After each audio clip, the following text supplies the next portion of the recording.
When Lonnie Kakantas and his ex-wife Micki set out for a European cruise aboard the Island Escape, it was supposed to be so they could reconcile their marriage. But romance soon turns to mystery when only one of them comes home. It's Lonnie, and he later tells police that after 3 days on board, he and Micki were in their cabin late at night when Micki told him she was going to the ship's canteen. 11 o'clock, 12 o'clock at night, Lonnie decides to go to bed, and Micki tells him that she wants to go get a cup of tea. And that's the last he sees of her. Lonnie says he woke up hours later, but she still wasn't back. He says he searched everywhere on board for her, even checked with other passengers, but there was no sign of Micki. No one on the ship saw her after the two of them went to their room. After being questioned and released, Lonnie is put up at a hotel in Naples while Italian authorities investigate Micki's disappearance. But does he stay to help with the search? The very next day, Lonnie catches a plane back to the States, and just listen to where he lands. After one night at the hotel, he ended up flying back to the United States and went directly to the home of wife number 3. Yep, right back in the arms of the wife he left Micki for. Too distraught to be alone, or something else? He leaves for California without her body having been recovered.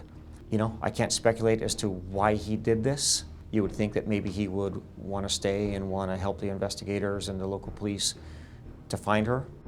And then there was the will. According to Micki's brother, it was written up by Micki and Lonnie shortly before the cruise. It basically says if Micki were to die, everything goes to Lonnie, even though they're divorced. And Lonnie told me that if he died, everything goes to Micki. The Island Escape is searched from stem to stern for any sign of Micki, with no results. They found some wine or wine glasses. They found part of Micki's luggage. So several items were collected, but nothing critical to locating her. Failing that, the only likely place she might be is somewhere in the open water. And the odds of finding her in the vast Mediterranean are slim to none. Let's just say that would be an unforeseeable outcome for someone who goes overboard a cruise ship in the middle of nowhere in the middle of the night. And yet, only 36 hours after she goes missing, a stunning development at sea. Several miles off the Italian coast, a lone research vessel accidentally encounters something floating in the water. It's Micki, dead. But I do recall looking on the map, and it seemed like a massive area for someone to locate a body out in the middle of the ocean. I do believe it was unlikely that her body was going to be located, especially that quickly, only 36 hours later. Back in California, Micki's brother Toshi gets the tragic news over the phone. I thought it was a joke after I hung up. This is crazy, I'm thinking. There's no ways, but it's true. And then, perhaps the most shocking news of all. After an autopsy on Micki's body, authorities reach one stunning conclusion. This was no accident. Upon examination, it was revealed that she had actually been strangled and that she was dead before she hit the water. She had her jewelry with her, so she had not been robbed. It is a major and unexpected break in the case, but does little to answer the ultimate question, who did it? And there are no answers in Lonnie and Micki's room or anywhere on the ship. There was no major crime scene or anything like that, a bloody crime scene, nothing like that was located. Back in the United States, the FBI takes a closer look at Lonnie.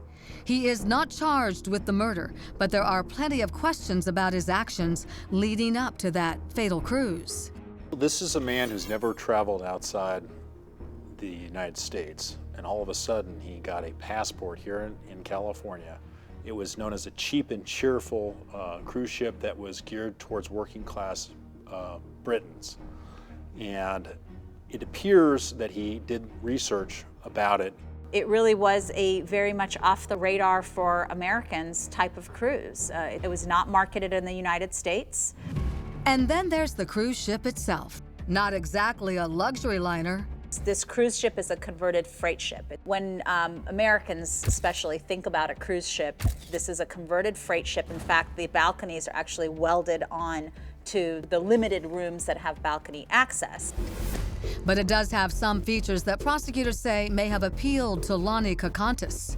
The reason would appear to be that there were no security cameras on board that ship. Additionally, he booked a particular room that had a balcony, unlike most cruise ships where it's tiered. It's a straight drop from that room where a person could fall to their death. He planned this unusual trip on a cruise ship that had, to our knowledge, never been booked by an American before. That may be technically true for the island escape. But in fact, under its previous name as the Star Dancer out of Long Beach, California, the same ship was booked by one American in particular. He's a chiropractor named Scott Roston, and he was convicted of murdering his wife Karen aboard the ship on a honeymoon cruise to Mexico. She was strangled too and dumped in the Pacific Ocean.